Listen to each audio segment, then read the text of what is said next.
Hey guys, welcome back to Main Street Living. Danielle, I have to say, I really miss Cheryl. I know. Me as well. Me as well. You Yeah, can tell. well, this is one of her favorite segments too about pets. In fact, I think she would say something like, anyone fortunate enough to share their home with a pet knows that our furry friends really are a part of our family. So when emergencies arise, pets need care just like they're humans. Yes, it sounds exactly like what Cheryl would say. The war in Ukraine has upended the lives of millions of people, but it's also had a huge impact on Ukraine's animals. Dr. Gary Weitzman with the San Diego Humane Society is back to tell us about the situation on the ground in Poland. Welcome back, Dr. Weitzman. Oh, thank you. Always love talking to you guys. Likewise. So, the San Diego Humane Society regularly help animals impacted by all kinds of disasters around the country, whether it's floods, hurricanes, fires. But when Ukraine was attacked a few weeks ago, you guys realized this is going to be a new crisis for the animals there as well. What impact does this kind of situation have on pets? Yeah, we've always had an emergency response team. So we have a lot of fires here in California. Unfortunately, they're growing more common. So we have teams that go up to help in fires and help people evacuating pets. We go out with hurricanes out in the East Coast. Never really in my lifetime, I think any of ours thought we'd end up going to Eastern Europe to help with animals that are evacuated from a man-made disaster. But the tragedy that's happening there is something that nobody can ignore. And it's been incredibly frustrating to me personally. I think to mostly everybody that hears about what's happening in Ukraine.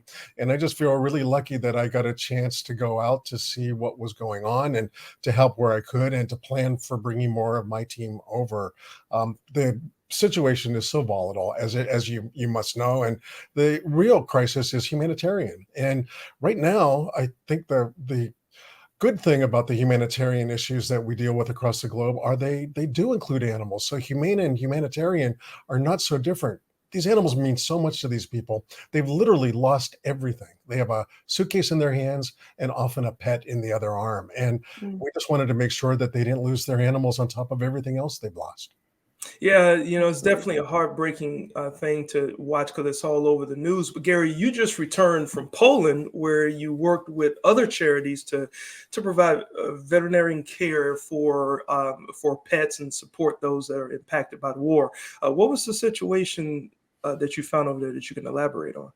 Yeah, I was so lucky to get hooked up with Greater Good Charities. I've known them for a long time. They're great partners for me. They're great friends. They support so many causes, not just animal causes. And I called Liz Baker and I said, "Do you need any veterinary help?" And she said, "Really? Do you have anybody in mind?" And I don't want to send my team if I don't go myself. So I Right. said, "Yeah, let's go." And when I got there, of course, it is volatile and it is slightly chaotic, and there are none of the normal, things that we all rely on if we do travel somewhere that we don't know. There are very few places to sleep. There are very few places to count on having services right at that border. But the rest of Poland is certainly functioning as a normal, modern country. But at the border, it was really an interesting time because it had just changed. People are coming across, but they're not coming across in the thousands that they were early on in the war.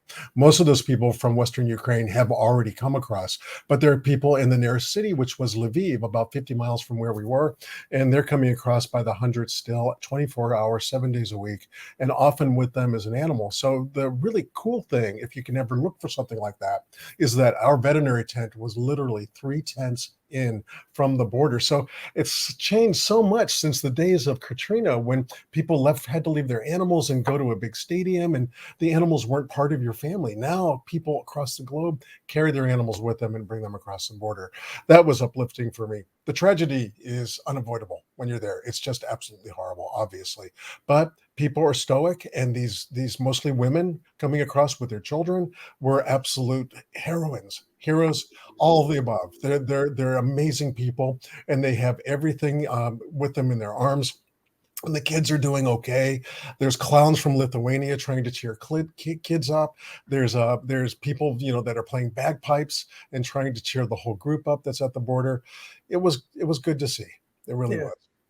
Yeah, and like you said, they're living through an unimaginable tragedy. And we know, a lot of us know how much comfort just a pet can bring. So even those small comforts you can give them to take care of those pets, what kind of services were you able to provide? Yeah, we were able to provide reassurance. That was 1000% of what we were doing. And that meant that these animals that came across so many kilometers or miles for us from wherever their homes were in Ukraine had to be checked up if people wanted us to do that. Obviously, we didn't grab people and pull them into the tent, but so many people came in because they wanted to make sure their animals were good for this part of the journey. There's so much more ahead for them. You have to realize that border crossing is in Medyka, Poland.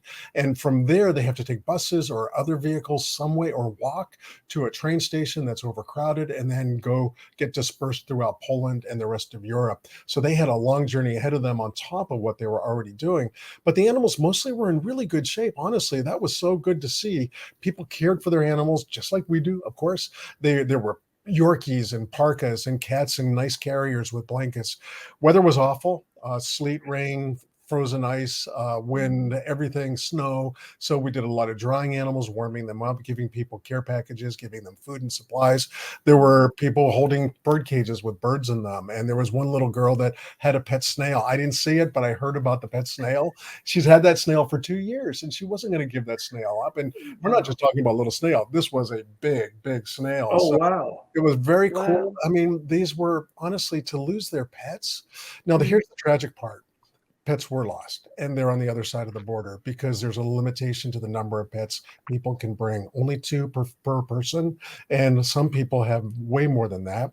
Big Mm, dogs really difficult to get across because over 20 pounds they're stopped at the border. They have to have really valid paperwork and there's very Mhm. little of that for rabies. Rabies is endemic in Ukraine. It's way more controlled in the rest of Europe, so there's some definite precautions about the big dogs. So often they were just left at the border or tied to Oh, the fence. And then other oh, people would let them loose, and there are packs of dogs now and that's awful. So what I'm hoping is that I'll get to put a team together that if things, and they will calm down. We have to all pray that we can get into Ukraine itself and start helping the shelters that are there that are in dire need of supplies and support, helping the veterinarians in Ukraine to actually take care of those animals. So mhm. when we're able to do that, and not, I'm not saying me necessarily in San Diego Humane alone, but when NGOs are able to provide financial support to those businesses in Ukraine and rebuild them and get into the shelters, that's when I think we can really do some good. yeah, well, you guys definitely are doing some good, and in addition to caring for the pets, you also provide great services to their human owners. Really quick because we're running short on time, but what was that like? Uh, it was everything, honestly. The bad thing for me was it's so frustrating when you don't speak the language. My Ukrainian is terrible. It doesn't exist. So maybe I can do a few Russian words and they can understand that, but it doesn't generate a conversation. So the hard part was really not being able to make the connection that you could if you knew the language. But we had some really lovely young women who were interpreters. They were 19 years old. They're both going off to college in the States in the fall, and they're from Lviv, and they were there just to help and interpret for us. So but honestly, this is a humanitarian crisis. Pets are part of a humanitarian crisis. And honestly, these people should get the Nobel Prize. And their president and also the World Central Kitchen providing food for everyone over there, Jose Yeah, Andres and his group, just absolutely amazing. Oh beautiful. man, just heartbreaking. Can't imagine having to lose a pet in on top of everything else that's going on. How can viewers help with the efforts to care for Ukrainian pets?